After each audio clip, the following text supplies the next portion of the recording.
Hey guys, and welcome to another episode of For You From Eve. We are here with Ella, who is someone I've been following on social media for so long now, so I'm so excited to have her here. We're in Brooklyn, we're in New York, we met up.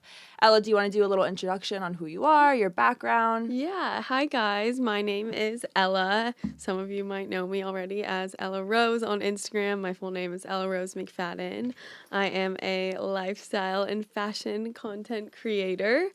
I feel like that's probably the best way to describe it. I never really know the best way to describe it. But yeah, I live here in New York. I'm originally from California. Been out here for a few years living in the city, but we are currently in Brooklyn here to record the podcast. I'm excited and how to old are you? chat more. I'm 24. 24, yes. She lives in New York. I'm 21, so we're like around the Yeah. same age.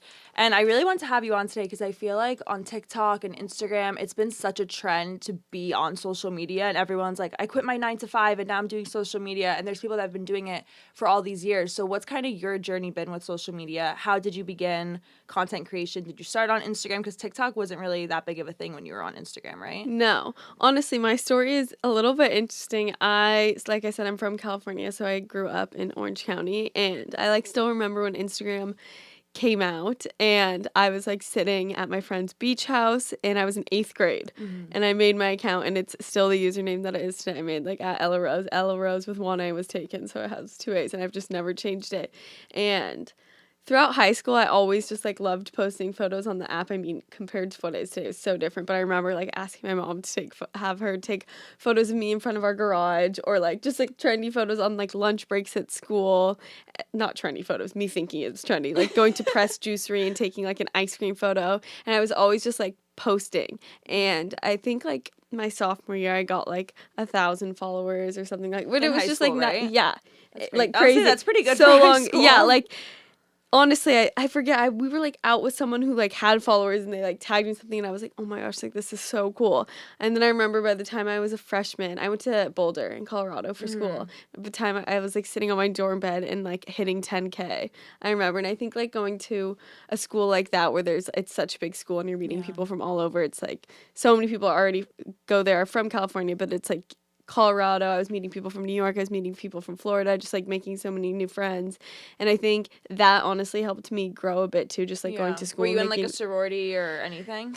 I hate to say it, but yes, I was in Alpha Phi for a second there, and then I dropped it because I was just this is not really for me. Yeah. But met so many girls that way. And then my sophomore year, I did a study abroad summer program, and I went to Italy, and I remember I grew just crazy amounts of followers there. I think just from traveling, and I went with 2 of my good friends, and we took a film class, and I remember every day for class I would wake up and put on a cute outfit, and I was have to get a photo today and post it to Instagram.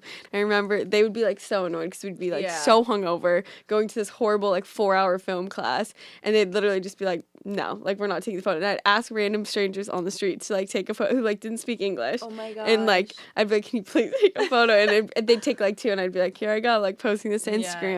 And I just got a lot of followers that trip. I remember I think at you don't grow People this. People love the traveling lifestyle. But I remember you used to be able to grow on Instagram crazy. I remember I think I went from 20 to 50K on that trip, and now it's so hard to grow. Now it's TikTok's the easier way to get followers. Yeah, and so that's kind of how the Instagram thing started. It was very, very slow. I had it for years, and at this point I had no idea it could be a career. I was just posting photos because I liked posting photos, and I think I'll always post photos because I like posting photos and sharing pretty content. But then when I was a senior, I was my sister had gotten into NYU, and I was doing a lot of gifting stuff. I was getting free clothes. I was wow, this is so cool. Still posting photos in Colorado, which wasn't that exciting. I mean, I was just attending school. Yeah. And then my sister got into NYU, and I was oh, maybe I'll move to New York too. And I graduated a semester early, so it was kind of weird timing. And I went out and visited New York that year, and I was okay, I'm just gonna do it. And I booked a one-way flight. Without an apartment, without a job. And I was oh my and I was staying with a gosh. friend for a little. We ended up finding a lease that for all 3 of us, because she already lived with someone, and all worked out. And I at this point still was I don't really believe that Instagram is a full-time job. Yeah. So I got a 9 to 5 at Gucci corporate. So I was working high-end fashion, luxury fashion for a year. So I was doing that from like March of 2019 to March of 2020 when the pandemic happened. And when that happened, I got laid off from the Gucci job. And I was like, I guess I'll try doing Instagram full time. I was still kind of trying to do it on the side, but I just didn't have time for it with that job. That was like the universe telling you, like, that option's out of the way, focus on your side hustle. 100%. And obviously it worked so well. Yeah. It like, I mean, it was also hard because everything was very slow during the pandemic, but I was like, I know I can make this a thing if I work really hard. So that year I just really worked really hard. And then about a year ago, I signed with DBA, which is like a management company. Yeah. I saw that on your Instagram bio. I know like a lot of people are in that. I want to go back to when you said you studied abroad in Italy because that's what I'm doing this summer is going to Milan. Yeah. So cool. That's probably a better place. I was in Rome. I visited Well, it depends Milan. on like if you're going for class, I feel like Rome makes more sense. I'm doing a summer internship there like with my school, so I feel like Milan is more like what's the fast-paced internship? work. It's just like a marketing internship. They like throw you in a random company, but it's just like very cool. Yeah, the thing is I'm going alone, like fully, like I don't have like that many friends in school, so I'm really just like fully going by myself, which is so terrifying. What was your experience like abroad? Were you scared to like be homesick, or you were fine because you had friends with you? I was fine because I had friends with me, and so are you living alone? So I can do a shared apartment with like 3 other girls that I have no idea who they are.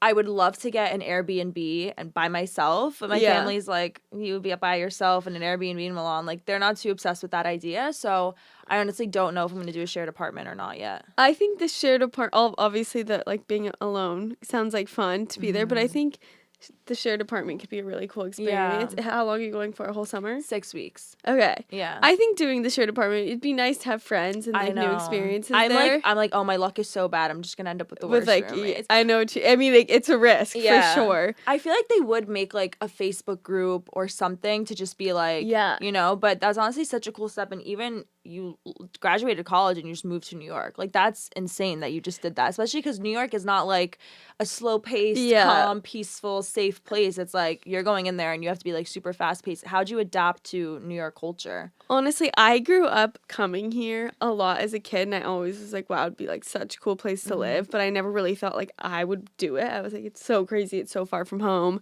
And then I finally was like, I should just do it. Like, what's the worst that's going to happen? I hate it. And I move home. Like, yeah.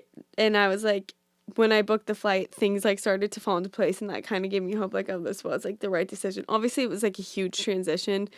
LA is very different from New York, and I'm not even from LA. It's like Orange County. It's like a much smaller, quieter place.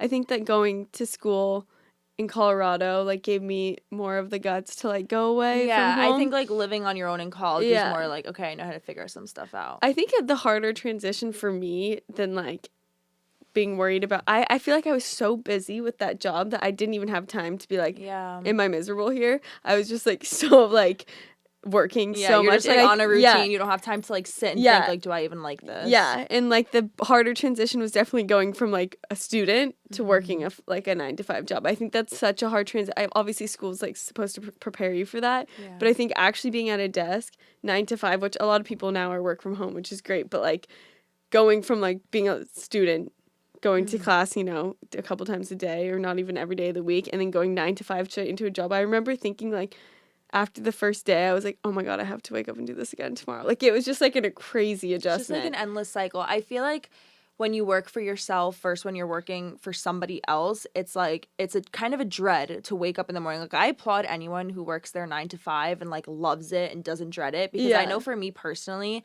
even when I worked part-time jobs, I always dreaded it the morning of, because I wasn't doing something I loved. I was doing something just to make money and like live in a certain situation. When you found out that you got laid off from Gucci, was it like, were you really upset? Or were you like, honestly, I feel like this was supposed to happen? No, I kind of had a feeling it was going to happen. So like at first they like had us a few like the lower tiered people, I guess I want to say, the bottom of the food chain was like, we weren't working because they couldn't pay us or something for like a month. And I was like, I could be like, oh, we're like easily could get laid off. And I remember I had flown back to California, like it was to like get out of New York for the pandemic, and I was like kind of waiting for the call. And when I got the call, I was like devastated. I was like really sad. And I think because I was in that corporate environment surrounded by it every single day, I was like, I really want to like climb the climb the ladder and like get to the top, and like that was my goals. Like I was like, I want this position next, I want this position in the future. So I think I was in the mindset of like, this is what I want my life to be, because I was surrounded by everyone. And then once that was taken away from me and I realized I could do my own thing, I was like, oh wait, this is so much better. I can't even believe like I like wanted to do that for my life. Like I don't know. It was like an interesting wake up call, but I'm so grateful that I had the experience to work there, and I think it obviously helped me a lot, like business wise, like how hard people work, and like how hard, if you're gonna work for yourself, that you need to work. I feel like for me, ever since starting this podcast, obviously I'm a junior in college, so I have one more year after this and then I graduate.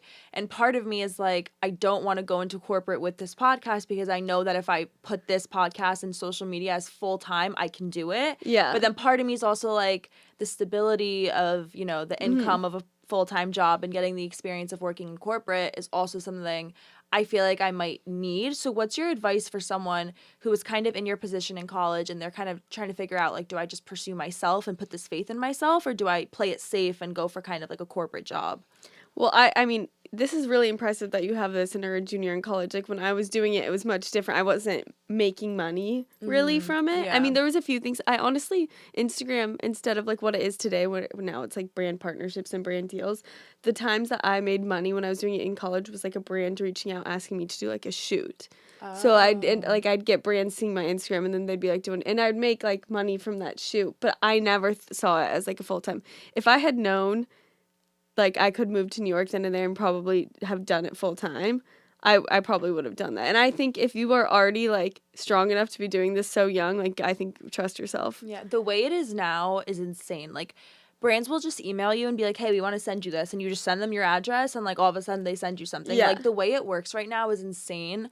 And even TikTok, like, the way my podcast has grown so much the past year is because of TikTok. Like, yeah, it's because of me, but it's because of what TikTok did for me. Like, if I post one video about my podcast and it gets 100,000 likes, all of a sudden my follower count is going up like crazy the next month. Yeah. So on TikTok, or like on my podcast. Okay. TikTok followers, I feel like, are not fake, but they come so easily. It's like weird. Like, if you post one thing, you get like 10,000 followers in a week. Like, it's so crazy. Wait, how many followers does your TikTok have? Like 30K. Wow, that's great. Yeah, but I feel like I've had 2 videos that went like viral, as in like 100K likes each, which isn't like that crazy. No, but it is. So why do you think those two went viral? That's the thing. No idea. I don't know. And it's like, I work so hard on one TikTok, and I'm like, this is the one. Like, this one's gonna go, like, this one's gonna blow up, and it gets like no likes. And then the ones that I don't try in. Wait, it's so funny. It's like, so bad. I've like done like these crazy, like, not crazy, but like I'll see like ones that go viral of like outfits. Like, it's usually like, for me, the ones that have like gotten like the most traction are like outfit videos. Yeah. And so I did like one where it's like you have to edit it, and like it's so many different photos. It took me like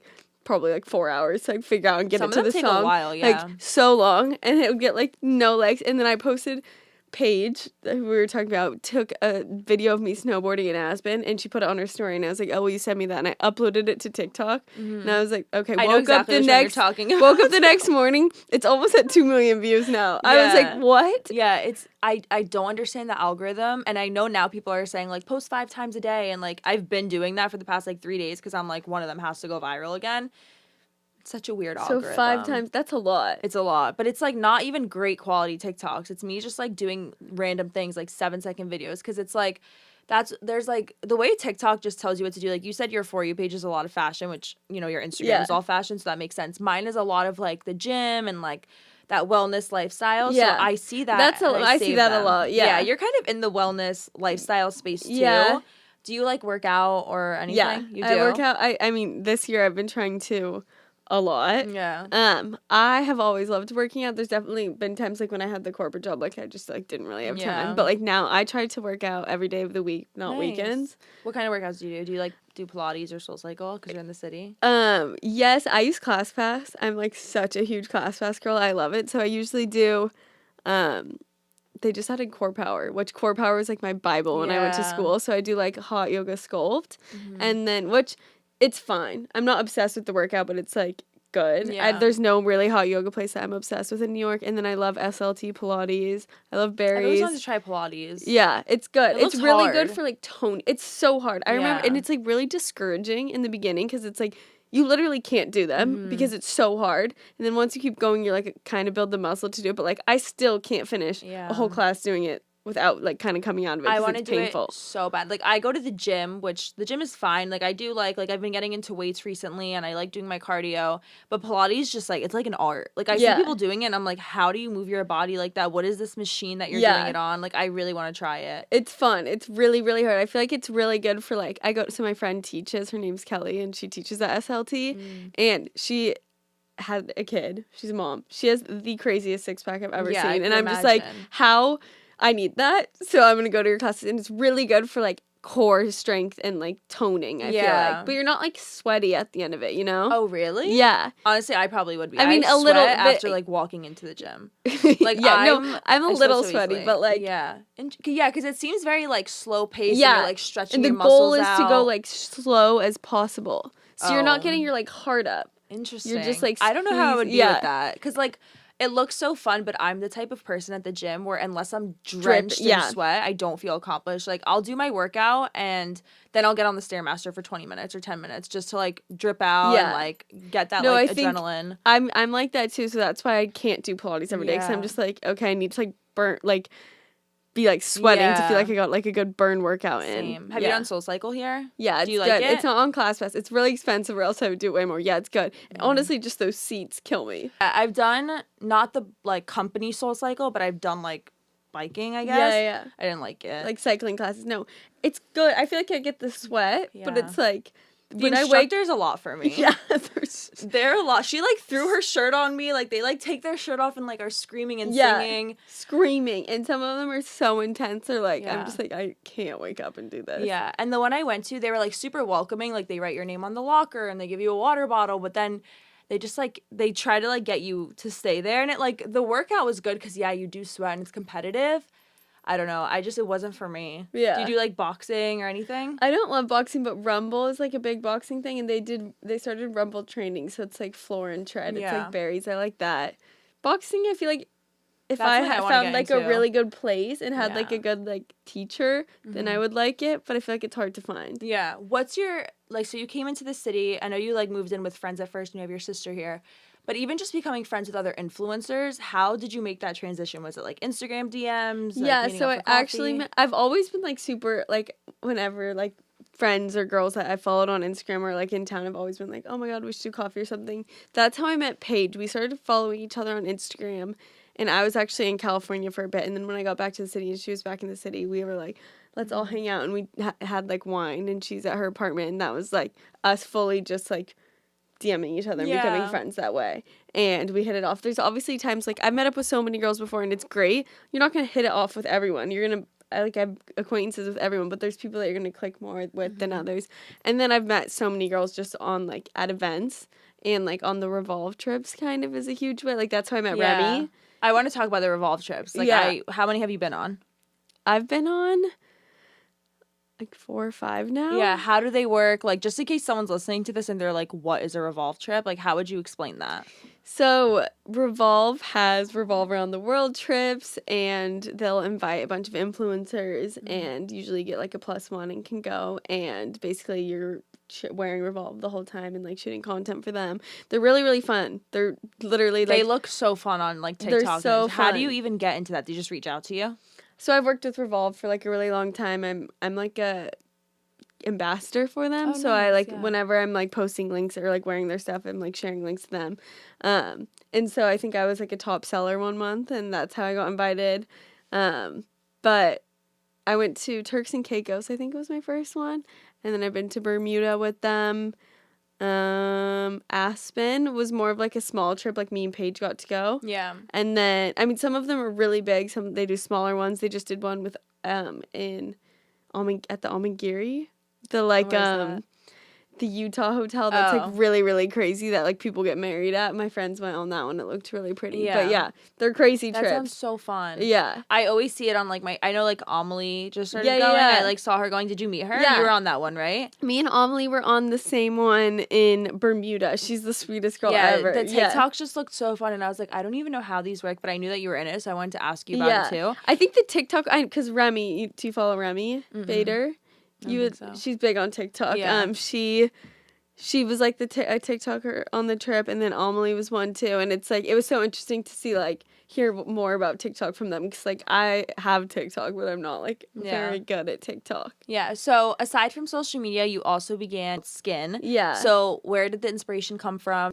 And I kind of was like brainstorming what I wanted to do, and I knew that I wanted, like, I wear very simple makeup, as you can probably see. You have amazing skin. Oh, like, I'm looking at it right now, and I'm like, wow. Like, if I had your skin, I would just put on blush and bronzer, and so that's kind of why, I mean, I'm also just horrible at makeup. Like, I wish I was good. Like, my friends are, I feel like you're good at it. No. I put on extra makeup today, but this, like, one baby wing took me, like, 30 minutes. Like, I'm not good at it. If I tried to do that, like, it would just be a mess. And a lot of my friends, my sister's so good at makeup, and it looks so good, but whenever I try, it's like, it literally just looks terrible. So I kind of was like, what do I wear every single day? And it's blush and eyebrow gel. Like, that's like something, like, I won't leave the house unless I'm wearing that. And that kind of inspired, like, I'm not a big makeup wearer, but I still wear makeup, and I still like to put it on. And even though I'm not amazing and like wear all these products, this one is like what gets me through the day. That's what you're wearing right now. I'm assuming your skin looks super glowy. It looks good. Thank you. Yeah, it's literally the best. I've been working on like an eyebrow gel too. It's just hard to like get it perfect, and I want it all, sustainable, made in New York. So like it's been hard to find like the exact way I want it. But it's more of like a passion project. I just really wanted to start my own brand. I would love to do clothing. I think the only thing with clothing is there's so many brands. Yeah. I mean, there's so many makeup brands too, but like I just feel like clothes, people go through them so quickly now and like get over clothes really quickly. It's hard to have a brand. I feel like a lot of people, during the summertime, people were very like micro trend, fast fashion, like just like pieces that had like the funkiest patterns and colors. And now, at least on my For You page and Instagram, it's all about like timeless capsule pieces, which is how I've been. Like, I haven't shopped at Shein for like years because it's just like, but Aritzia, for example, like that's where my bodysuit is. I love just like a timeless piece. Yeah. And I feel like you're really good at, just from like what I see on your Instagram, you're good at even making like colorful pieces look timeless, if that makes sense. You know what I mean? I think also I think living in New York made me realize this too, but I want to like own less things all the time. Like I want less stuff and like things in my closet that I can pair with like so many other things in my closet, and like nice quality is like so important to me. I also just think like these patterns and stuff, they go like out of style so quickly. Easy. I remember I spent like $200 this summer on just like a bunch of like trendy things that I saw, and then I was getting rid of things on Depop, and every single thing I bought for this summer is out the window. Like I'm never gonna wear that again. I wore it once, and then it's like it made its statement, and now I'm never gonna wear it again. Yeah. So it's not worth it. Yeah, it's such a waste. And like to have a brand that is like timeless is doable, but I think it's tricky. And like, what do people like really wear over and over and over again? And like, if I were to have a brand, that's where I'd want to focus it on. I just don't know. I don't know where I would even begin. Yeah. What's your advice for someone who wants to start their own like capsule closet? Like, what stores do you recommend? What pieces do you recommend? I think that, obviously Revolve has everything. It's a bit overwhelming. They do. I just bought, like, a few dresses from there. I think there's, like, really good timeless pieces on there. And there's, like, if you don't have, like, a super good sense of style, going on Revolve, I think, can help with that, because they pair so many good things together. And you can be like, oh, I would look good in that. Oh, I wouldn't look good in that. I think Free People is one of my favorite brands they have. I've honestly never shopped there. Really? Yeah. It's really cute. And they have these trousers are Free People. I thought they were Aritzia. They're really cute. Yeah, they're really cute. And they have like really good timeless pieces, I feel like. I'm trying to think of like some nicer brands. This is COS. I don't know. They're like a big store.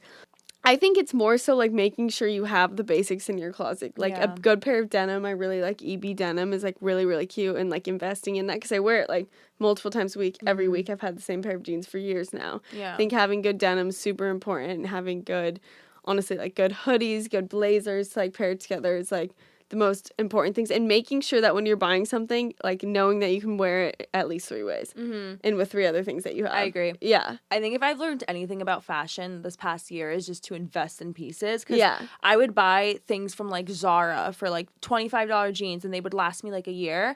And I remember I bought these pair of denim shorts from a Goldie, the brand. I don't remember if it was Revolve or Aritzia that I got them from. But yeah, the pants were like $120. I was a senior in high school spending $120 on denim shorts. I don't even know where I had that money.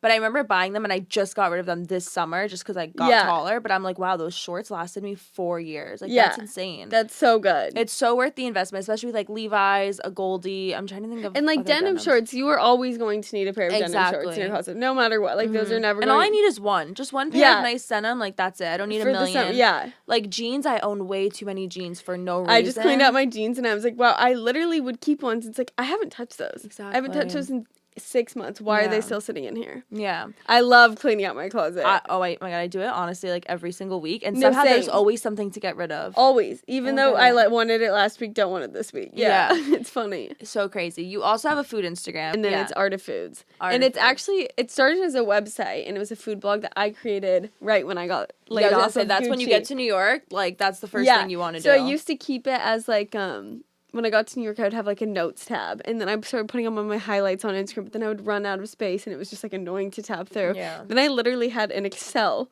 file of all the restaurants I had tried and like the different neighborhoods. And then when I got when I first got laid off of Gucci, I wanted to like create something of like a prettier way to look at all these restaurants because I was like so passionate about trying it and giving people recs. And I created the Squarespace website like and built it for like a few months during the pandemic, which was also like, I hope these places like make it. Yeah. And then now I kind of just like relaunched it. I like, cause I'm not a website developer obviously, but I hired someone to help me like redo it. And it looks, honestly, the reason I got back into it, when I told you I was on one other podcast, she asked me about the food blog, and I kind of was like, oh, I wish she didn't ask me about it because I like completely slacked off and like was not updating it all summer just because I was busy. But I had so many new places, and I said on the podcast, I was like, if anyone wants to help me, and people reached out, and like now I fully have like relaunched. Oh my God. Yeah. I was stalking it before I got here. So give us like your guide to New York City, breakfast, lunch, dinner, like favorite spots. Oh my gosh. I mean, check out, we just made an Instagram for it too. Check out, it's really good. But so I moved here, when I moved here, I lived in the East Village for the first 2 years I lived here, and now I live in the West Village, that kind of Greenwich kind of area. And I love that area. Yeah.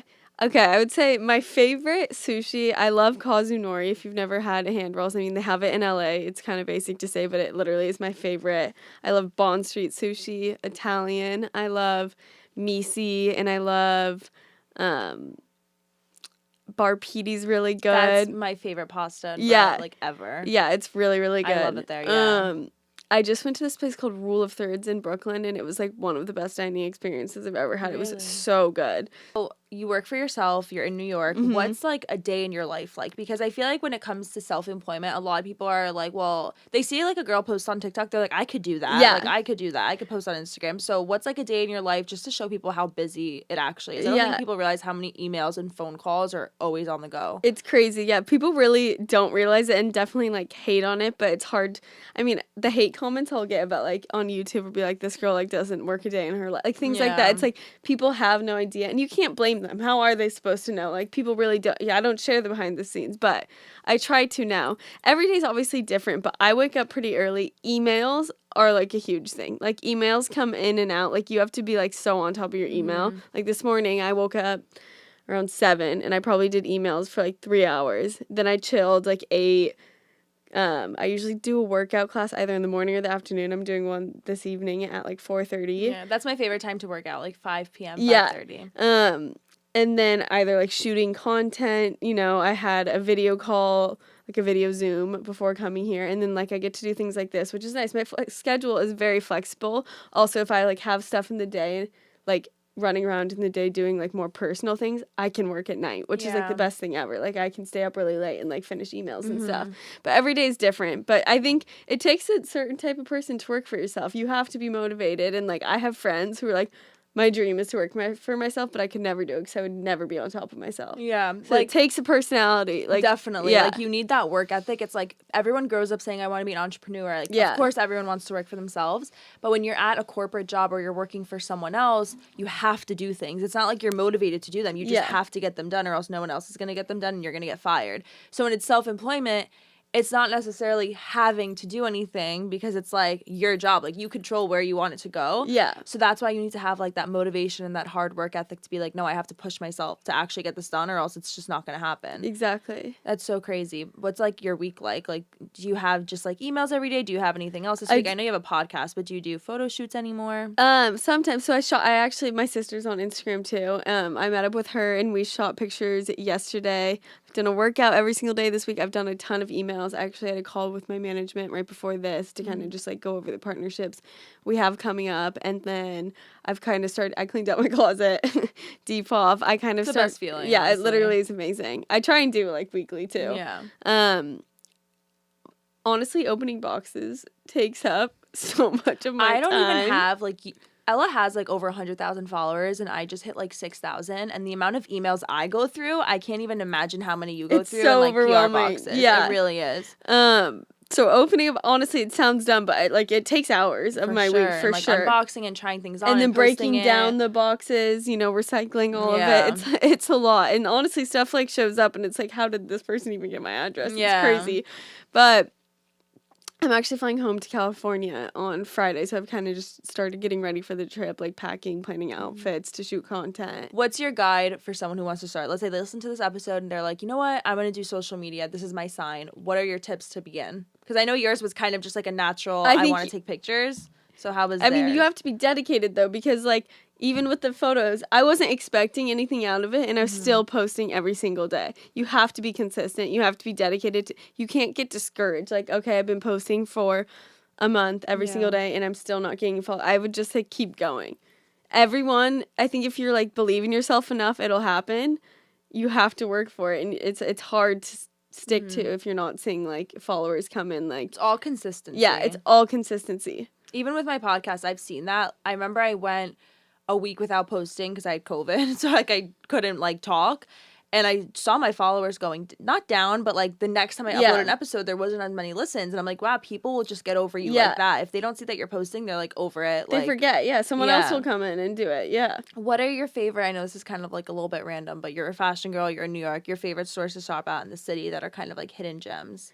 Ooh, I actually wrote I would say if you're in the city, shop on Bleecker Street in the West Village is really pretty. It's more expensive, but it's honestly just fun to walk down that street and see these like really beautiful stores with like beautiful windows. Like the Last Line is a really nice jewelry store. There's a place called Nadam. Just that whole street, like Love Shack Fancy. I've actually never shopped. I've heard of Love Shack Fancy. I've never shopped on that street before. I've only shopped in, like, Soho, really. Yeah, I mean, Soho's great. If you're visiting New York, definitely check it out. I like The Real in Soho. I like What Goes Around Comes Around. And then there's, like, a cute vintage shop in the East Village called Duo that I really like. And then there's one called, I think it's called Still House for, like, pretty, like, ceramics for like plates and mugs. And I know you're always on the go, working super hard and always busy. How do you manage self-care within your days? Like, I know you said like even you cleaned out your closet before you came here. In my opinion, that is a form of like self-care. So how do you prioritize that? I think that I try and do something every single day to like do it, but I like definitely lost it for a little this summer. I think working out was a huge self-care and like really good for my mental health, and like sleeping helps me sleep really well at night. I've just tried to slow down, saying no to more things, saying no to like plans more has been like I used to try and please everyone and say yes to everyone and meet up with everyone, and I think this year I've been like, okay, that's not sustainable. It's not going to work. You're going to burn out. Yeah. That's something I actually just talked about. I had a podcast episode go up this morning, and I was talking about self-love and just like my journey, because that's kind of what my whole podcast is about, is just like a woman finding herself in her job or in her lifestyle. And for me personally, I feel like recently I've been on such a self-love journey that when I do say no to plans or no to something, it's like I don't feel sorry about it. Where I used to be like, no, I have to go because this person wants me to go and I want to make them happy and I don't want to seem lame. And I feel like, yes, through working out, I think was such a huge thing. I think having your own brand is also such a big confidence booster. And I think that when you're at that point, you want to prioritize yourself and your self-care. But I think it's amazing that you So then when you do time. show up, that it's a better version of yourself. I think if you're so spread thin, you're not being the best person for the people around you. Yeah, and I feel like it's such a weird journey to like your self-love journey because it's so like it fluctuates. It's not just like up and now you're up for the rest of your life. It goes up and down. Daily it's changing. Yeah. How has your journey kind of been with self-love? Have you never really been like not insecure, but like have you never been like kind of low on confidence when it came to your job, especially in social media world? Like I feel like it's really definitely difficult. have been, yeah, and like comparing yourself to others. Like I feel like I've become good at not comparing, but I used to, you know, would catch myself like seeing other people growing and be like, why is that not me? Instead of being happy for them, like you should be excited. And I think that's something definitely hard to not compare yourself in this like industry and like see like other people grow. It's like you just need to like focus on yourself and your own journey. I think that's probably what I've struggled with the most.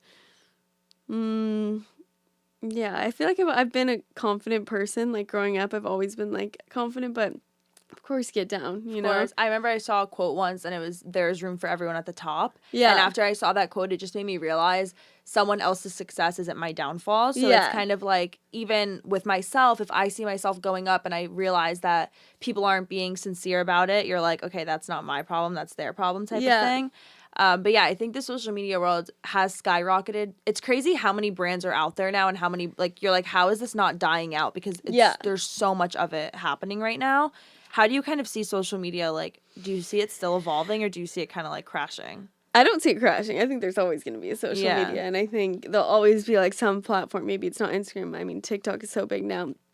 I think that Instagram has become quite boring to scroll through. Like feed posts. I agree. Like I will scroll for like 20 seconds and I'll be like, yeah, bored. I enjoy watching stories more than seeing posts now for sure. Same. I think the reels are good. And I do think like people who never made the transition to TikTok appreciate reels. I think if you did make the transition to TikTok, you're fully... I've never looked through reels because exactly, that's what people say. But I'll see people like, my boyfriend's a few years older and like his friends, it's like they scroll through reels because they like never did TikTok. Yeah. Some of your favorite social media influencers that you follow. I just love that whole world. Like, I love Endlessly Love Club. She's a friend of mine. I like remember following her and she had like 10K and then she grew like so big. I just think she has really awesome like beautiful photos. Remy is like a good friend of mine and she makes realistic hauls and she'll show it on her body compared to like what it was on the website. Yeah. And showing like it's great. It's really, really great. And she blew up during TikTok, like or during quarantine on TikTok and like people are obsessed with her content. She makes the funniest videos. She's great to follow if you don't follow her. Like I do think Instagram is such a special place for like inspiration and like ideas and like traveling. Like I don't think TikTok could take that away from Instagram. I agree. Yeah. Before we go, do you want to shout out your socials, your brand, everything? My Instagram is at Ella Rose, ELLAAROSE. My full name's Ella McFadin. You can find me on YouTube at Ella McFadin. I think my TikTok is at Ella Rose McFadin, or maybe no, it's just at Ella McFadin, MCFADIN. And yeah, my brand is Skin by Ella Rose. It's on Instagram. The blushes look super cute, so you guys should definitely check them out. Yeah, definitely check it out. They look like the I should have brought you on. No, it's okay. They're like the little cream blushes. Yeah, I love cream. Like it's I dewy, don't use powder for anything. No, anymore. I feel like it just also like I hate matte. I love glowy. Yeah, it's all about being glowy now. Yeah, especially in the winter when you like need it. And then Art of Foods, it's artoffoods.com or Art of Foods NYC on Instagram. If you're in New York, definitely check it out for some rides. I'm gonna check it out too because I feel like I don't come to New York as much as I should. You should go like on a date with your boyfriend in the city. We used to go so much. He like works from home now, but like he goes back and forth. So when he was working in the city and I was going to school in the city, every single Friday night we were trying out a new place, a museum. So fun. That's the best part of New York. I want to thank you for coming onto the show. Thank you for having me. I can't wait. Of course. Make sure you guys check out Ella's socials. I'll put them in the description as well, just so you can check them out. And thank you so much for coming and meeting me in Brooklyn. It was so nice to have you on. So nice to meet you.